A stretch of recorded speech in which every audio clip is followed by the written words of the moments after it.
acuerdo con el estudio de comercio electrónico 2006 presentado por la Asociación Mexicana de Internet, las ventas totales del comercio cibernético superaron en nuestro país los 3.700 millones de pesos el año pasado. Sin embargo, el crecimiento de este mercado virtual no está exento de riesgos. Para saber a qué peligros se están enfrentando los cibernautas y cómo prevenir estos riesgos, hemos invitado a 3 expertos en la materia. Hoy nos acompañan Rafael Pereda, él es director de consultoría de Unisys. Rafael, bienvenido. Gracias por estar con nosotros. Buenas noches. También está en esta mesa Andrés Velázquez, él es director de investigaciones digitales de Mática. Bienvenido, Andrés. Muy bien, muchas gracias. Buenas noches. Y también se encuentra con nosotros para charlar de este interesante tema Carlos Lang, presidente y director general de Damage Control. Carlos, bienvenido. ¿Qué tal? Buenas noches. Gracias por estar con nosotros, muy buenas noches. Hablar de estos temas cibernéticos muchas veces parecerían lejanos para la gran mayoría de aquellos que no estamos acostumbrados a hacer transacciones, compras o tener acceso a Internet. Sin embargo, es una realidad que ya nos alcanzó. Y ahora tenemos que adaptarnos a los nuevos tiempos. ¿De qué estamos hablando? Cuando identificamos, por ejemplo, la ciberdelincuencia, ¿qué tipos de delitos se pueden cometer o se cometen a través del Internet? Bueno, en ese caso podríamos hablar de diferentes delitos que van, por ejemplo, incluso los delitos que son perseguidos a nivel federal. Sí. Por ejemplo, el secuestro, donde la negociación se hace vía correo electrónico. Estaríamos hablando de robo de secretos industriales, robo de propiedad intelectual, donde la información contenida en los sistemas es extraída de ellos para poder venderla o hacer alguna otra cuestión. Lo que es los fraudes, que ahí podremos mencionar los fraudes en portales financieros, el fraude nigeriano, que es otra manera en cómo se da. ¿Qué es el fraude nigeriano? El fraude nigeriano es un alto funcionario de Nigeria que tiene acciones y trata podemos decirlo que es una forma muy sencilla de hacer lavado de dinero por medio de Internet, para no dar toda la definición. Sin embargo, hemos estado viendo en México que estas tendencias están yendo más hacia el uso de las redes para poder cometer delitos. Esto es, que más fácil que una persona que quiere robar un banco lo puede llegar a hacer desde la comodidad de su casa y sin arriesgar físicamente su integridad. Por otro lado, no es un secreto que el 80% de los delitos que se cometen dentro de la organización o en una organización es de adentro. Entonces, cuestiones como corrupción dentro de las organizaciones, el robo de secretos industriales, son cosas que llaman mucho la atención, ¿no? Sí. Hay algunos temas que, afecta a la gran mayoría de los mexicanos, aunque no necesariamente realicen transacciones vía Internet. Por ejemplo, estoy pensando en la utilización de su tarjeta, la clonación que se pueda dar de esas tarjetas también. ¿Cuáles son las medidas de seguridad, primero, que deben tomar los privados, el gobierno y después cada uno de nosotros como particulares? Mira, es muy interesante el aspecto que mencionas de qué tan involucrados estamos realmente en este mundo del Internet, en las transacciones electrónicas. Todos de cierta forma manejamos instrumentos que se van a materia electrónica, ¿no? Ahora la bancarización, que todos usemos la tarjeta para pagar en la tiendita de la papelería y ese tipo de cosas, nos hace que nos expongamos un poco a este tipo de vulnerabilidades. Ahora, por otro lado, los que sí hacemos comercio por Internet, no solamente vendiendo, sino también comprando, los beneficios que tienes, y es clarísimo con las agencias con las aerolíneas de bajo costo. Un boleto que te costaba antes a Monterrey 4,000 pesos, ahora lo andas comprando en 1,500 pesos, si lo compras por Internet. Entonces, ya hay un claro beneficio si haces esas transacciones. Ahora, las medidas son los que tienes que tener mucho cuidado. Cuando tú das tu información, tienes que tener cuidado con esa información porque es lo más valiosa. El delito ahora más común o en más crecimiento es el robo de identidad, que puede ser que te clonen tu tarjeta, tomen tus datos o te roben tus contraseñas. Entonces, digamos que ahí catalogamos la parte de robo de identidad, que puede ir desde el centro comercial que te dicen dame tu tarjeta y te doy otra, y a lo mejor esa gente no trabaja para el banco, o cuando recibes un correo electrónico que te pide que des tus datos o pongas tu contraseña. Ahí es donde tú te ves expuesto. Y por cierto, a mí me han llegado varios correos electrónicos de distintos bancos. Normalmente ahí ya me dicen, ¿sabes qué? Ni los abras y bórralos y no le hagas caso, porque te dicen ahí, es que estamos actualizando los datos, por favor, urgente, haga clic aquí para actualizar. y que nos dé todos los datos que usted De hecho, ahora la novedad es que te ¿no? llega un correo que te dice que el banco te va a meter en buró de crédito si no pones tus datos. Entonces eso ya da más miedo. Hay que dejar bien claro, ningún banco en México manda correos electrónicos pidiéndote información. Te podrán llegar de publicidad, pero no te puede llegar ningún banco, no tiene ningún problema pidiéndote algo. Si ya te lo preguntan, es que está mal. Y eso no lo manda el banco, lo mandan precisamente los defraudadores para que tú pongas tus datos, entren a tu cuenta de banco y te roben el dinero. Es muy importante, el hacker no se mete al banco. El hacker se mete a las cuentas de los usuarios de la banca. No se meten a los servidores y se hackean al banco, sino es equivalente a lo que hacemos con el cajero automático. O sea, es mucho más sencillo para los hackers meterse a una cuenta individual o que una persona cometa algún error dando algún tipo de información, etcétera, o no teniendo las medidas de seguridad, que meterse al banco que tiene toda la gama de cubierta. Es exactamente lo mismo que el robo al banco. ¿Para qué me robo al banco? Si tienen policías y guardias y demás, si me puedo robar a la gente cuando va al cajero automático. Más o menos es el equiparable. No me voy a hackear al banco porque es muy difícil, tienen sistemas de seguridad, me pueden rastrear.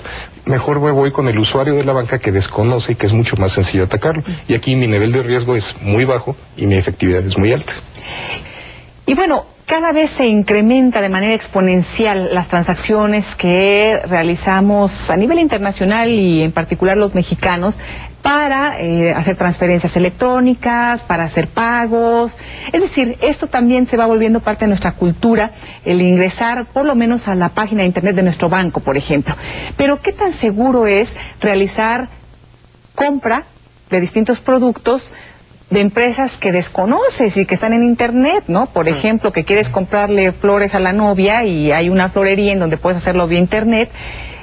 Ay, ¿cómo saber si realizar o no? Hay lugares pues muy seguros, muy comunes, como la página de Amazon, por ejemplo, en donde las ventas son, me parece ser la página con mayor cantidad de ventas a nivel mundial, en donde uno ya sabe que es un lugar que existe, etcétera. Pero ¿qué pasa con estos lugares en donde pues no estás seguro si realmente son o no son?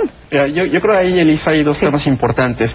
Y uno tiene que ver con lo que mencionas. La adopción de Internet ha venido creciendo exponencialmente. Si tú ves los números de internautas que han ido utilizando cada vez más este tipo de servicios, ha crecido de manera exponencial en los últimos 5 años y seguirá creciendo con el mismo ritmo. Entonces, eso implica que tienes más facilidad de hacer este tipo de transacciones, de comprar cosas en Internet, lo que antes no podías hacer, ¿no? Y retomando el ejemplo de las flores, nunca se te hubiera ocurrido hace 4 o 5 años decir voy a comprar unas flores por Internet y se las voy a mandar a mi esposa o a mi novia. Realmente hablabas cuando mucho a la florería, las pedías y llegaban. Yo creo que hay un tema interesante que tiene que ver con lo que dices, es la utilización exponencial que ha tenido Internet y por otro lado, la concientización que los usuarios tienen cada vez más con respecto de la seguridad. La seguridad en las transacciones de Internet tiene 2 componentes primordiales. Uno es quién está ofreciendo el servicio y el otro es quién lo está utilizando. Las empresas, los comercios, los establecimientos cada vez más tratan de proteger los activos de sus clientes en Internet, tratan de proteger que la navegación sea segura y eso lo ves pues por el crecimiento tan grande que ha habido de estos sitios. Pero es una combinación de las dos cosas, ¿no? Entrar a sitios seguros que tienen cierta reputación es una de las cosas importantes que también se comienza a ver en Internet, es que el sitio tenga buena reputación y por otro lado que tenga los mecanismos de seguridad, de confidencialidad, que muchas veces te los pueden expresar en las mismas páginas y muchas veces pues también es como que una voz que se va corriendo de cuáles son los sitios seguros para hacer este tipo de transacciones. ¿Y qué hacer? Es decir, ¿quién es responsable aquí de poder lograr transacciones seguras, de reducir el índice de delincuencia a través de Internet? ¿Es el gobierno? ¿Son las empresas privadas? ¿Es el usuario? ¿Nosotros como personas individuales?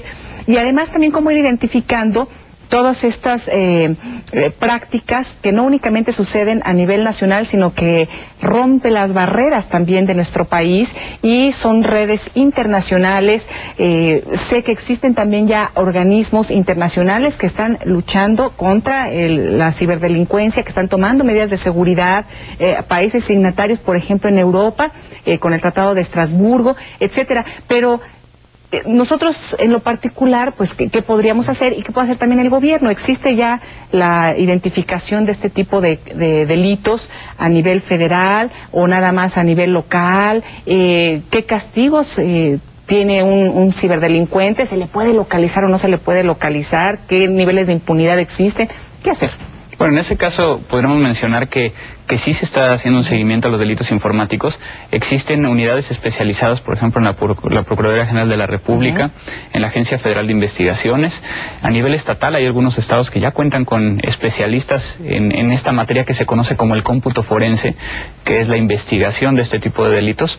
Tenemos legislación, no al 100% como sería algo ideal, pero sí tenemos, por ejemplo, en el Código Penal Federal, a quien viola un sistema de información, hay pena de 2 a 6 años, en el caso de que sea público. Está incluso tipificado para quien viola sistemas del sector financiero, a nivel estatal. Entonces, sí tenemos todo un marco para poder llegar a perseguirlo. Si alguien comete un fraude por medio de Internet, al final del día es un fraude. No importa el medio. Entonces tenemos legislación. En este caso, Mática, el primer laboratorio de forense en México, precisamente hace esa cuestión de seguimiento, ayudando a las empresas y a las personas, donde nosotros tenemos aproximadamente un 20-25 casos al mes, que van desde robo de propiedad intelectual, incluso difamación, donde sí hemos tenido incluso consignaciones y arrestos, que obviamente por confidencialidad no se pueden llegar a manejar, pero que sí han llegado hasta un término legal. ¿Difamación como a través de publicaciones en la red? A través de correo electrónico. Es posible llegar a rastrear físicamente de qué computadora salió ese correo electrónico. Es posible identificar, por ejemplo, en el caso de propiedad intelectual, si alguien utilizó un USB, saber marca, modelo, número de serie del USB, a qué lo conectaron, a qué lo desconectaron y qué archivos se llevaron. Entonces, la computadora deja muchos rastros. Y esto es muy similar a cualquier otro crimen. Siempre van a cometer errores quienes lo hacen. Y dejan esas huellas que permiten que nosotros podamos llegar a perseguirlos. ¿Y cómo tipificarlos? Me refiero a esto. Hay personas, hay hackers, ¿no?, que dicen, oye, estamos cansados de que consideren que todos los hackers somos malos, ¿no? O sea, habemos hackers buenos, que estamos también dentro de las propias empresas, que ayudamos a crear los sistemas de seguridad, etcétera, y empieza a haber ya toda una terminología muy interesante dentro de la propia red, en donde se empiezan a dar clasificaciones distintas, ¿no? Por ejemplo, aquí tengo un texto en donde se habla de los script kiddies o black hat hackers, ¿no? En donde dicen, ellos sí son los delincuentes, los script kiddies, no los hackers. Se empieza a tener ya un lenguaje particular para empezar también a delimitar quién puede ser un delincuente y quién no dentro de la propia red. Bueno, es que estos términos es muy curioso porque ¿quién los establece? Y aquí hay una controversia, se dice si las empresas de seguridad deberían de contratar hackers o no. Sí. Entonces, bueno, de entrada el hacker por un término original no era el que afectaba, sino era el que buscaba, y entonces el cracker era el que ya modificaba y hacía una de estas cosas. Ahora es difícil porque casi todos los que estamos en seguridad de alguna forma se formaron experimentando este tipo de cosas. Ahora, afortunadamente, por primera vez en las universidades ya hay cursos, ya hay enseñanza en estos aspectos. A nivel industria ya hay muchos lugares donde uno puede tomar este tipo de cursos, y sí es muy arriesgado contratar a un hacker, ¿no? O sea, alguien que ya de entrada se ostenta como hacker, ya tiene ahí algunas cuestiones de madurez. Ahora sí que me ayudará hasta que se le antoje ya no ayudarme, ¿verdad? Sí, no, si llega alguien y se me ofrece servicios de hacker, ya tiene problemas de madurez, ¿no? De personalidad. Sí, entonces hay que tener mucho cuidado con ese tipo de detalles, ¿no? Ahora, finalmente, comportamiento criminal es comportamiento criminal, y como decía Andrés, fraude es fraude, con las agravantes de delito electrónico, violación al sistema financiero mexicano, con una serie de cosas. La semana pasada Banamex dio una estadística de que han metido a 150 personas a la cárcel por este tipo de delitos. Entonces, esa creencia de que es impune, que es divertido, que no hay consecuencias en México, que nadie me ve porque yo estoy desde mi casa o en algún lugar lejano, anónimamente enviando información o metiéndome a las redes, ¿verdad? Las actividades son rastreables, y si se como dice Andrés, se deja un rastro, es posible llegarlo. Aquí en México lo hacen y se arresta a la gente. Entonces, los niños que estén divertidos con esto, no es tan divertido, si hay consecuencias y hay que tener mucho cuidado.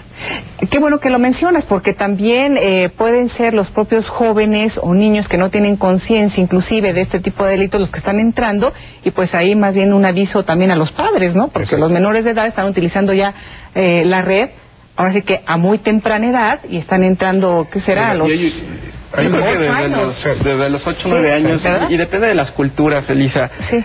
Ahora cualquier persona con acceso a computadora y a internet se convierte en un hacker potencial. Sí. Hay cualquier cantidad de elementos en la red y de herramientas. Si tú entras a cualquiera de los buscadores más utilizados, yahoo.com o google.com, y le das hacker tools, te van a venir 300 o 400 mil sitios donde puedes encontrar herramientas básicas para hacer hackeo. Sí. Y eso los chavos que están en las universidades o en las prepas ya están teniendo acceso a ese tipo de herramientas. Y como dice Carlos, son cosas que empiezas jugando y que luego se te puede quitar lo divertido cuando veas que sí hay consecuencias contra eso, ¿no?